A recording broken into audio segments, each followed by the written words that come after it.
नमस्कार दोस्तों, आज हम आपके लिए भौम प्रदोष या मंगल प्रदोष व्रत की कथा लेकर आए हैं।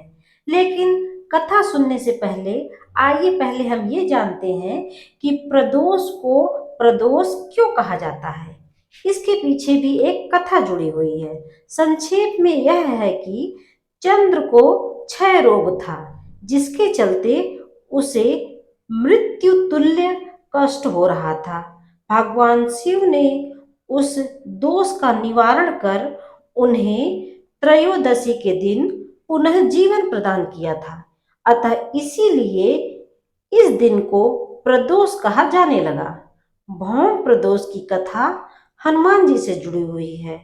प्रदोष काल में उपवास में सिर्फ हरे मूंग का सेवन करना चाहिए, क्योंकि इस हरा मूंग जो है पृथ्वी तत्व का प्रतीक है और मंदाग्नि को शांत रखता है। मंगलवार के दिन पड़ने वाले प्रदोष व्रत को मंगल प्रदोष या फिर भौम प्रदोष कहते हैं। इस दिन हनुमान जी एवं शिव जी की पूजा की जाती है और इस दिन पूजा का विशेष महत्व होता है। इस व्रत की कथा कुछ इस प्रकार है। एक नगर में एक वृद्धा रहती थी। उसका एक ही पुत्र था। वृद्धा की हनुमान जी पर गहरी आस्था थी। प्रत्येक मंगलवार को नियम पूर्वक व्रत रखकर हनुमान जी की पूजा करती थी। एक बार हनुमान जी ने उसकी श्रद्धा की परीक्षा लेने को सोची। हनुमान जी ने साधु का वेश धारण करके वृद्धा के घर गए और पुकारने लगे, है कोई हनुमान भक्त जो हमारी इच्छा पूर्ण करे? पुकार सुनकर वृद्धा बाहर आई और बोली, आज्ञा महाराज। हनुमान जी बोले, मैं भूखा हूँ, भोजन करूंगा, थोड़ी दूर जमीन लीप दो। वृद्धा दुविधा में पड़ गई।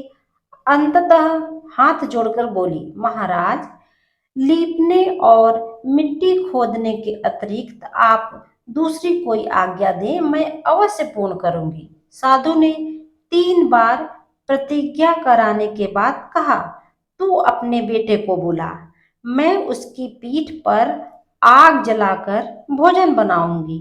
यह सुनकर वृद्धा घबरा गई, परंतु वह प्रतिबद्ध थी। उसने अपने पुत्र को बुलाकर साधु को सुपुर्द कर दिया।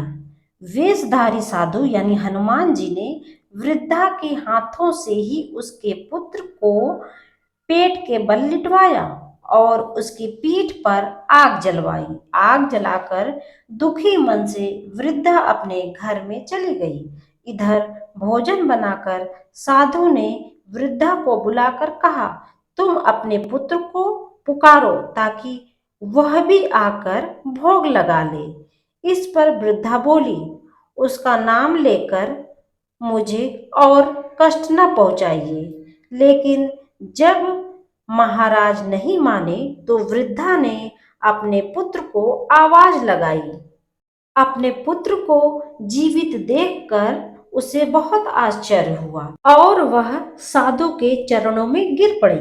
हनुमान जी अपने वास्तविक रूप में प्रकट हुए और वृद्धा को भक्ति का आशीर्वाद दिया। कहानी पूर्ण हुई। तो दोस्तों, जो कोई भी साधक इस दिन सच्चे मन से व्रत रहता है, पूजा करता है और कथा सुनता है तो उसके सभी कष्ट दूर होते हैं। वीडियो को अंत तक देखने के लिए धन्यवाद।